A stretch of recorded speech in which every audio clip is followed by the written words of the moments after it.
નમસ્કાર, હું મિથુન. આપ જોઈ રહ્યા છો વીટીવી ન્યૂઝ. સૌપ્રથમ વાત કરીએ તો ચાંદખેડામાં અસામાજિક તત્વો અને બુટલેગરની હેરાનગતિનો મુદ્દો, જેમાં વીટીવી ન્યૂઝના અહેવાલની ધારદાર અસર થઈ છે. અસામાજિક તત્વોના ત્રાસને લઈને પોલીસે હવે તપાસ શરૂ કરી છે. સ્થાનિકોએ પોલીસ કાર્યવાહી સામે સવાલ ઉઠાવ્યા હતા. ચાંદખેડાના આંબેડકર ચોક પાસે ત્રાસ મચાવતા હોવાનો આક્ષેપ કર્યો હતો. બુટલેગર પાસે પોલીસ હપ્તો લેવા આવતા હોવાનો પણ આક્ષેપ કર્યો હતો. ત્યારે ચાંદખેડા પોલીસે પોલીસ લખેલી ગાડીની પણ તપાસ શરૂ કરી છે.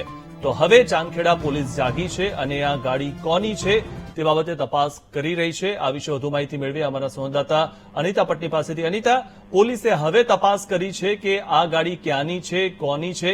પોલીસ અત્યાર સુધી શું કરતી હતી? શું કોઈ ન્યૂઝ ચેનલના અહેવાલની રાહ જોતી હતી? વીટીવી ન્યૂઝે જ્યારે આ અહેવાલ ચલાવ્યો ત્યારે હવે ચાંદખેડા પોલીસ જાગી છે. જી મિથુન, જે પ્રકારે ચાંદખેડા વિસ્તારમાં સામાજિક તત્વો અને બુટલેગરોના ત્રાસને લઈને જે વિડીયો સામે આવ્યો હતો, જેને વીટીવી ની ટીમ દ્વારા જ્યારે તે અહેવાલ પ્રસારિત કરવામાં આવ્યો, એ દરમિયાન ચાંદખેડા પોલીસના ધ્યાન પર સમગ્ર મામલે આજે પહોંચ્યો હતો.